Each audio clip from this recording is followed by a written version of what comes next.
how do we strengthen our relationship with the House of Worship? How do we use this House of Worship to enhance and magnify our worship and service? What happens when a visitor arrives at the grounds? How do they receive hospitality? What's the nature of their journey as they leave maybe an initial greeting point and move their way up into the House of Worship? The question for every Baha'i to ask themselves is, what part will I play in leaving a legacy for the future? Offer up my soul for the earthly noble by the footsteps of thy chosen ones.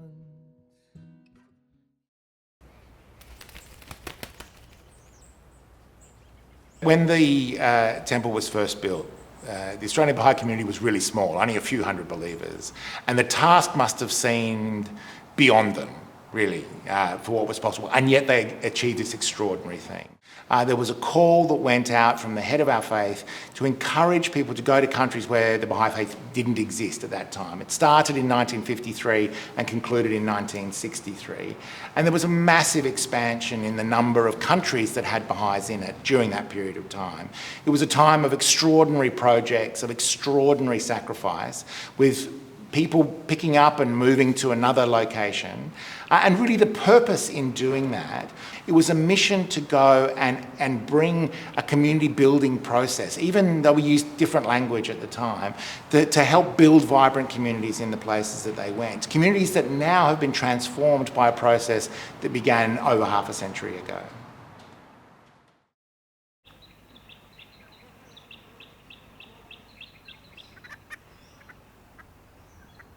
Oh, hi, yeah, my name's Phil, and my family settled here in 1805, actually in Manly, and in about 1957 they decided to dig a ginormous hole up at Ingleside, and all of us wondered what they were doing, and some people were saying it was going to be for a swimming pool, and it looked as though it could have been. But then we found out that it was for a religious group I'd never heard of called the Baha'i. Because we'd always only ever had Catholics and Church of England down in the Warriewood Valley. And then in about 1961, we saw that was this big helicopter come over, and it was a terrible noise, and it had like a big bell on the helicopter top. I don't know what it is about that part of Ingleside, but there is a stillness, like a holiness. I can't tell you what the word is, but it does sort of hover in that spot. There's no word for it, it's just a peace. It's as though God, whoever he was, has put his hand down and said, that's our spot.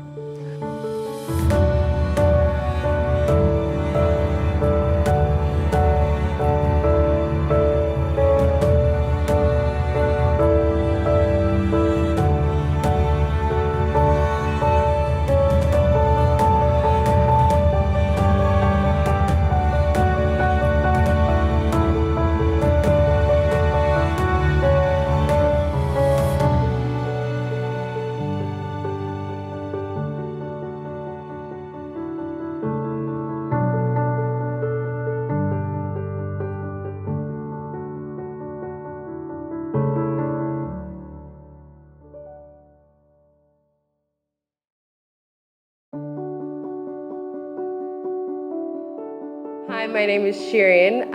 I live in Lane Cove, which is about 30 minutes or so from the Sydney Baha'i House of Worship. Really, it's always been a place for me of calm, a place where I can not only be there to pray, but also meditate and reflect.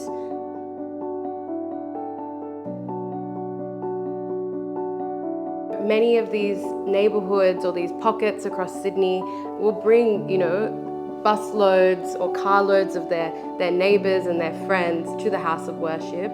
And we know that this Baha'i House of Worship is a place for all. So regardless of religious affiliation or gender or culture, it's really that place that all can come and unite. And so I think one key thing across Sydney, where often we're seen as such a multicultural city, no matter if you're from the east or the west, we're seeing neighbourhoods actually connect to this house of worship as their own.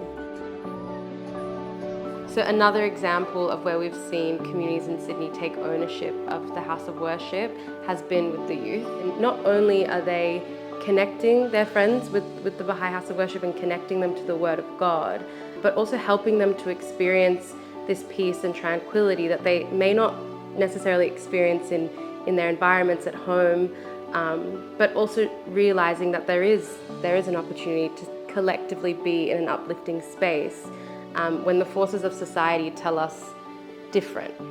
Often they're quite negative, or they can be really, just really dangerous to what youth experience these days. But this opportunity for the youth to come together on a Friday night has been one that has been really impactful.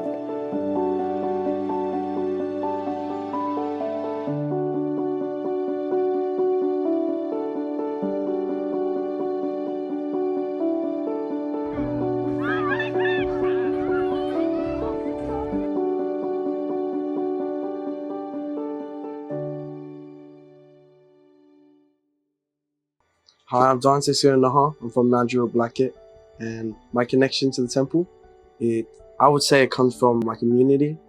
It's the people who's introduced me to this temple and who's bring me back countless times. I just feel this overwhelming presence every time we come through those gates. We reach Renovation.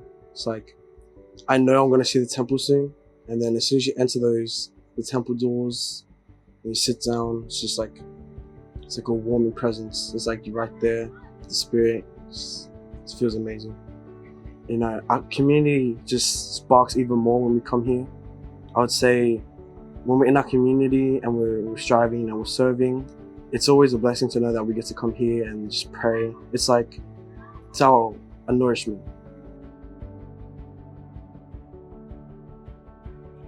My connection, I guess, like with the temple, it feels like almost home.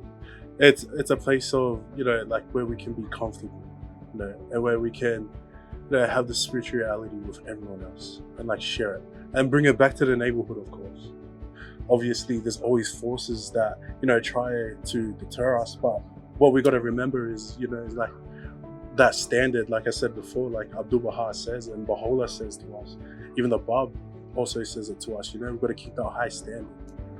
If we come here to worship God, we should also take that back to the community, whether it be through service, through prayer as well, or like with home visits, we keep that same energy. When I got here to the temple, literally, it was just coming through the driveway. Coming through the driveway, it was like entering this new world, like entering this new paradise, like finding myself out of nowhere. Like I've been lost this whole time, and it took me just to drive into a driveway of the temple, and it was like there was a rush of purpose, like as if there was hands in front of me, like welcoming me in, like grabbing my own hands, like pulling me in, saying you're home, in a way. Like, yeah, so every thought I had in my head, every single hate, words, comments, everything that was ever said to me, or every hateful comment that was inside of me wanting to come out to everyone else, and every bad thing that I wanted to do, just gone. As if someone just turned it to dust and blew it off somewhere else. At peace, safe, somewhere where I needed to be, a place that wants me to be there. Just a friend, I felt.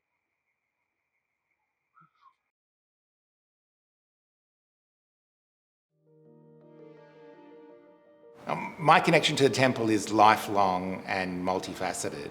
I came here as a youth. I spent the first night of my youth year of service in the House of Worship. I sang in the choir. And now, throughout many years of service, the National Assembly says its prayers each morning of its meetings in the House of Worship. I really have to say that sort of almost every major spiritual moment of my life has had some connection to the temples. You know, anybody who lives on the northern beaches in Sydney can tell you what the Baha'i House of Worship is. The significance that that's had for the Baha'i community, not only here in Sydney but around Australia, is incalculable. It's been a place for people to come with their families on a Sunday, for friends to drive by and drop in when they wanted a moment of solace or quiet, and that's whether they're a formally enrolled member of the Baha'i community or not.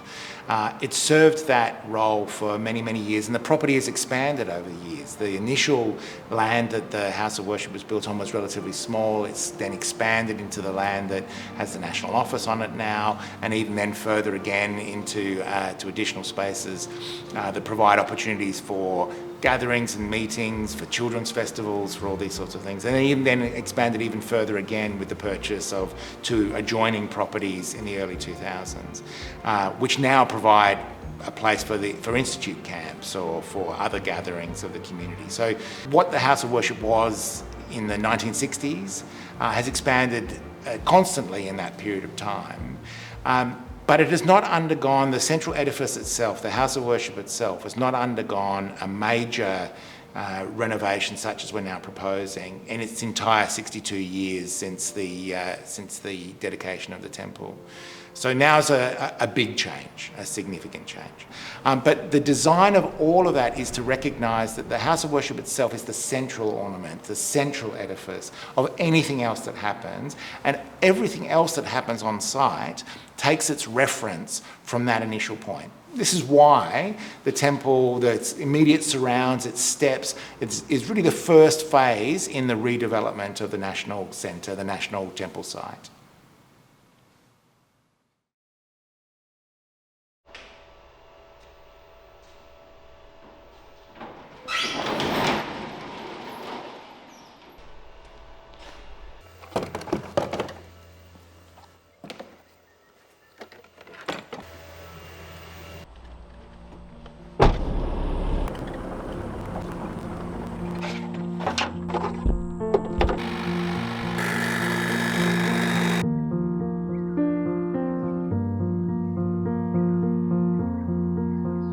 So these gardens, you know, they're getting a little tired, getting a little old, but they're still in fairly good health. And we can reuse a lot of these plants elsewhere in the grounds here. But it's the wildlife around us that keeps this garden healthy. There's a very wide diversity of insect species, for example. So we never seem to get a population explosion of pests.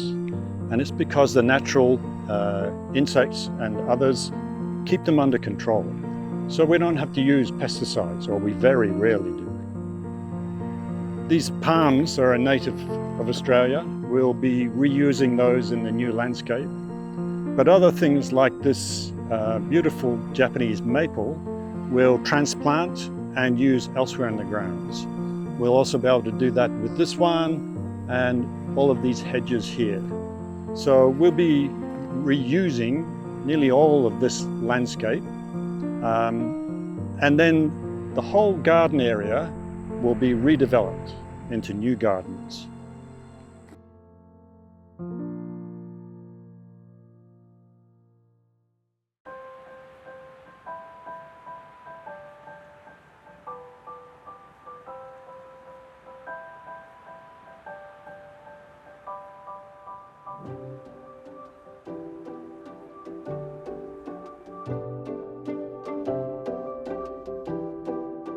Hi, my name is Roya Shagoli and I'm here today welcoming you to the House of Worship. I serve the House of Worship as its director and also serve on the temple board.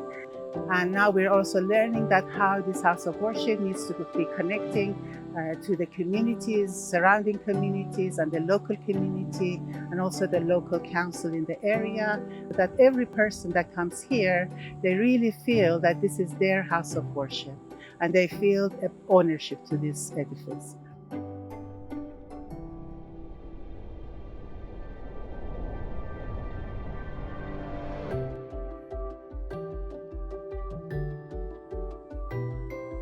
When the visitors come, they stand here and they watch and read these teachings, some of the principles of the Baha'i faith, and also the quote of Baha'u'llah. And it really touches their hearts. What they read, that it talks about the unity and the power of unity that can illumine the whole earth. See, this is the safety and the concrete that needs the refurbishment, and the renovations are required. That's one of the pieces that just falls off. And you see that in different areas as well. Other challenge that we have, as I talk about, the windows that are there, they all need to be restored again so the water doesn't come in. And there's also inside of the temple that, for over 60 years, not much has happened, and really it's time for it. So, because this, we are saying, is a house of worship that belongs to humanity, it belongs to everyone, and for that it needs to stand longer so that it can serve that purpose, and it can serve as a spiritual center for the society. It's in the context of Australian bushland, in an area with endangered flora and fauna. And as you move away from that immediate tranquility zone, you move into a less formal Australian bushland, very much the context of the country that the House of Worship is in. So each of these, whether you're there individually, the individual spiritual journey, or whether you're there collectively, that sort of sense of coming and going through less formality into greater formality and into the House of Worship itself is very much a part of this particular design, and why the National Assembly briefed what was required and chose this design ultimately. So while it's always a place for individuals to come and to pray, of course that's something that they've always been able to do and will continue to be able to do. There's then also the thought about, well, what spaces are needed when you're doing a design like this that might enable groups of neighbours or groups of families or groups of youth or maybe members of institutions to come together, not just to pray in the House of Worship itself, but also to experience the tranquility of the grounds. So it's a very important factor in design, not just in the temple itself, the central edifice, its immediate surrounds in the tranquility zone, but also the placement of other buildings around the broader site. So this design, which is the first phase in a broader master plan for the entire site, and not just in this particular area, but in future in other parts of the site as well. So as you'll see in the design itself, in the specific, in the tranquility zone, that area immediately around the House of Worship, the design is much more formal. It's closer to the central edifice itself, but it still has gathering places where people can sit and pray collectively or meditate together collectively. The task that we're now undertaking is commensurately large. The beautification of the grounds was well beyond what was possible for the believers in that time, in the 1950s, such a small group of believers. Yet they sacrificed in an extraordinary way. Many of them took second jobs and gave all of the income from their second job to enable the temple to be built. Now, in today's community, the parallel is, what will that sacrifice be? How will the friends arise? Only Baha'is are given this privilege. The question for every Baha'i to ask themselves is, what part will I play in leading a legacy for the future?